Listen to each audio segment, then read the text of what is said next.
આજની જનરેશનમાં પોપ અને રેપ મ્યુઝિકથી વધતા ક્રેઝ વચ્ચે આજે પણ લોકો જૂના ક્લાસિક ગીતોની લોકપ્રિયતા ખૂબ જ છે. 70 અને 80ના દાયકાના ગીતો હજી પણ લોકો સાંભળવાનું પસંદ કરે છે. ત્યારે આવી જ એક સંગીતની સુરીલી સફર તમને લઈ જવા માટે યશવી એન્ટરટેનમેન્ટ બોલિવૂડના જાણીતા ગાયક કલાકારો પલક મુચ્છલ અને મિથુન શર્મા સાથે પ્રસ્તુત કરવા જઈ રહ્યા છે. ભારતીય સિનેમા સમર્પિત ટ્રિબ્યુટ ઓફ ઇન્ડિયન અને સિનેમા જે ભારતની સંગીત જગતના ઇતિહાસમાં પહેલી છે, જે પોતાના 60 મ્યુઝિશિયન સાથે પલક અને મિથુન સુરતના સ્ટેજ પર મંત્રમુગ્ધ કરી દે તેવી સંગીત સુરાવલી રજૂ કરશે. જી સિને એવોર્ડના પરફોર્મન્સ બાદ બહોળી લોકચાહના મેળવનાર પલક અને મિથુનના સુરત થવા જનારા આ કોન્સેપ્ટ સૌથી ખાસ વાત એ છે કે તેમના ઇન્ડિયા ટૂરની શરૂઆત પણ આપણા શહેર સુરતથી થઈ હતી. તે પછી ગુજરાત અન્ય 5 મહાનગરો આ કોન્સેપ્ટ કરવામાં આવશે અને તેમને આ વખતે જણાવતા પણ આનંદ થાય છે કે યશવી એન્ટરટેનમેન્ટ યશવી નવરાત્રિના ભાગરૂપે જ આ કાર્યક્રમ કરવા જઈ રહ્યું છે, જેમાં યશવી નવરાત્રિનો હિસ્સો બનનાર ખેલૈયાઓ માટે મ્યુઝિક કોન્સેપ્ટ પ્રવેશ નિઃશુલ્ક રહેશે. વધુમાં ખુશી વાતની પણ છે કે ભારતીય સિનેમાને સમર્પિત આ સમગ્ર કોન્સેપ્ટ અમે સુરતી વાસીઓનું નામ કરવા જઈ રહ્યા છે.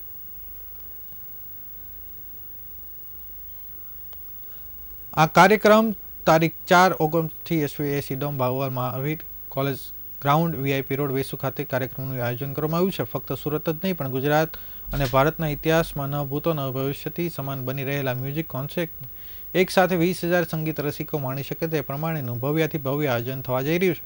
વિશાળ સ્ટેજ પર એક સાથે 60 મ્યુઝિશિયન સાથે પલક અને મિથુનના અદ્ભુત સંગીતના રસપાનનો લાવો સુરતના પ્રેક્ષકો માટે એક યાદગાર અનુભવ બની રહેશે.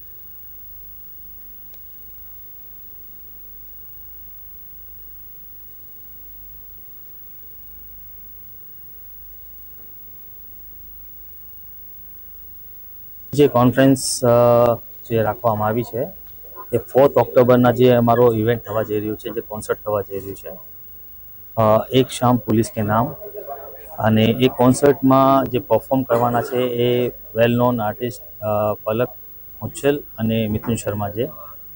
એમને અમે આમંત્રિત કર્યા છે આ ઇવેન્ટ કરવા માટે, અને એ ઇવેન્ટમાં આફ્ટર નવરાત્રે અમે કરવા જઈ રહ્યા છીએ, જેની અંદરમાં પોલીસ કર્મીઓ અને જે લોકોએ આપણો અત્યારના સુરત સિટીની અંદરમાં કે ગુજરાત રાજ્યની અંદરમાં જે પોલીસ ડિપાર્ટમેન્ટે આટલું સારું કામ કર્યું છે એને એક સન્માનિત કરવા માટે અમે આ શોનું આયોજન કર્યું છે. અને આ આયોજન થકી જે બી ઇન્કમ થશે, જે બી અમને રેવન્યુ જનરેટ થશે એ અમે કેન્સર પીડિત લોકો માટે અમે યુઝ કરશું.